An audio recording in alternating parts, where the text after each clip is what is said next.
क्या आप जानते हैं कि आज जो गणेश उत्सव हम धूमधाम से मनाते हैं, उसकी नींव सिर्फ धार्मिक कारणों से नहीं बल्कि राजनीतिक और सामाजिक उद्देश्यों से भी जुड़ी है।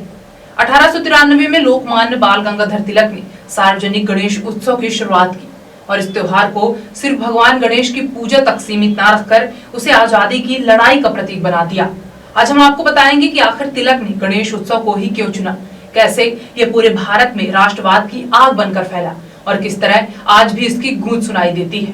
तो चलिए इस ऐतिहासिक कहानी में गोते लगाते हैं और जानते हैं कि कैसे एक पर्व ने लाखों भारतीयों को एकजुट किया। 19वीं सदी का आखिरी दशक भारत ब्रिटिश शासन की बेड़ियों में जकड़ा हुआ था।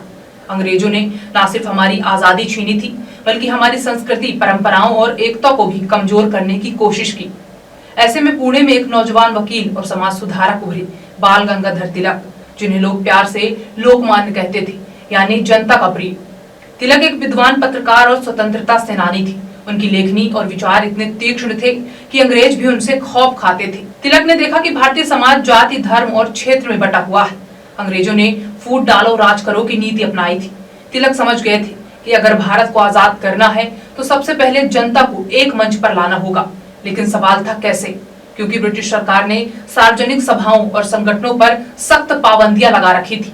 ऐसे में तिलक ने एक अनोखा रास्ता चुना, हमारे धार्मिक और सांस्कृतिक उत्सवों का, गणेश चतुर्थी का। गणेश चतुर्थी का पावन पर्व भारत में सदियों से मनाया जाता था, लेकिन यह ज्यादातर घरों तक सीमित था। लोग अपने घरों में छोटे स्तर पर गणपति की पूजा करते थे। तिलक ने इस परंपरा में एक क्रांतिकारी बदलाव देखा। उन्होंने सोचा क्यों न गणेश उत्सव को सार्वजनिक पूजा बनाया जाए। गणपति, जिन्हें विघ्नहर्ता और बुद्धि के देवता माना जाता था, हर वर्ग और समुदाय में पूजे जाते थे। यह पर्व सभी को एकजुट करने का सही मौका था। तिलक का मकसद सिर्फ धार्मिक आयोजन नहीं था। वे चाहते थे कि गणेश उत्सव एक ऐसा मंच बने जहां लोग न सिर्फ पूजा करें बल्कि स्वतंत्रता, एकता और राष्ट्रवाद के विचारों को भी साझा करें। यह एक तरह से ब्रिटिश शासन के खिलाफ छिपा हुआ विरोध था, क्योंकि अंग्रेज धार्मिक आयोजनों पर रोक नहीं लगा सकते थे। साल 1893 पुणे, तिलक ने अपने इस सपने को हकीकत में बदला। उन्होंने स्थानीय लोगों को प्रेरित किया और पुणे में पहली बार सार्वजनिक गणेश उत्सव का आयोजन किया। यह कोई छोटा मोटा आयोजन नहीं था। तिलक ने इसे भव्य और समावेशी बनाया। विभिन्न समुदायों के लोग एक साथ आए, गणपति की मूर्ति स्थापित की गई और पूजा के साथ साथ सांस्कृतिक कार्यक्रम, भजन, कीर्तन और भाषणों का आयोजन हुआ। इन आयोजनों में तिलक और उनके साथी राष्ट्रवादी विचारों को लोगों तक पहुंचाते थे। वे स्वदेशी, स्वशासन, स्वराज और ब्रिटिश शासन के अत्याचारों के खिलाफ जागरूकता फैलाते थे। गणेश उत्सव के मंडप जनसभाओं का केंद्र बन गए, जहां लोग बिना डर के एकत्र हो सकते थे। यह एक मास्टर स्ट्रोक था, जहां धार्मिक उत्सव की आड़ में स्वतंत्रता संग्राम को नई ताकत मिल रही थी। पुणे में शुरू हुआ यह उत्सव धीरे धीरे महाराष्ट्र के अन्य हिस्सों में भी फैल गया। मुंबई, नागपुर, सोलापुर जैसे शहरों में भी सार्वजनिक गणेश उत्सव की धूम मचने लगी। तिलक ने अपने अखबार केसरी के जरिए इस उत्सव को और प्रसारित किया। उन्होंने लोगों को समझाया कि यह सिर्फ पूजा का अवसर नहीं बल्कि सामाजिक और राष्ट्रीय एकता का उत्सव है। इस उत्सव ने कई स्तरों पर बदलाव लाया, विभिन्न जातियों और वर्गों के लोगों को एक साथ लाया। गणेश उत्सव के दौरान होने वाले नाटकों, गीतों और भाषणों ने लोगों में स्वतंत्रता की भावना को जागृत किया। मराठी नाटक, लोकगीत और कला को बढ़ावा मिला, जिसने स्थानीय संस्कृति को मजबूत किया। इस उत्सव ने महिलाओं को भी सार्वजनिक मंच पर लाने का मौका दिया, जो उस वक्त की एक बड़ी पहल थी।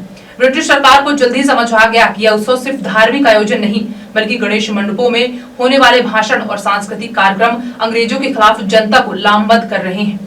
लेकिन यह एक धार्मिक उत्सव था, इसलिए अंग्रेज सीधे रोक नहीं सकते थे। तिलक ने अंग्रेजों की इसी कमजोरी का फायदा उठाया। गणेश उत्सव के जरिए उन्होंने न सिर्फ जनता को एकजुट किया बल्कि ब्रिटिश शासन के खिलाफ एक छिपा हुआ आंदोलन खड़ा कर दिया। आज गणेश उत्सव भारत के सबसे बड़े और भव्य त्योहारों में से एक है। खासकर महाराष्ट्र में यह 10 दिनों तक धूमधाम से मनाया जाता है। मुंबई का लाल बाग चौराहा, पुणे का दगडूशेठ गणपति जैसे मंडप विश्व प्रसिद्ध है। लेकिन क्या आप जानते हैं कि इस भव्यता की नींव तिलक ने रखी थी। आज भले ही यह उत्सव धार्मिक और सांस्कृतिक रूप से जाना जाता हो, लेकिन इसकी जड़ें स्वतंत्रता संग्राम से जुड़ी हैं। तो दोस्तों, ये थी लोकमान्य तिलक और सार्वजनिक गणेश उत्सव की कहानी। एक व्यक्ति ने एक पर्व को हथियार बनाकर लाखों लोगों को एकजुट किया और स्वतंत्रता संग्राम को नई ताकत दी। तो दोस्तों, यह कहानी सिर्फ एक त्योहार की नहीं बल्कि भारत के स्वतंत्रता संग्राम की है। आपको क्या लगता है, क्या आज भी त्योहार हमें सिर्फ खुशियां मनाने के बजाय समाज को जोड़ने और एकजुट करने का संदेश देने के लिए मनाना चाहिए? अपनी राय हमें कमेंट में जरूर बताइए। ताजा तरीन खबरों के लिए आप हमारी YouTube चैनल सुरमा भोपाली को सब्सक्राइब करें एवं शेयर करें। आप हमें फेसबुक, इंस्टाग्राम और एक्स पर भी फॉलो कर सकते हैं।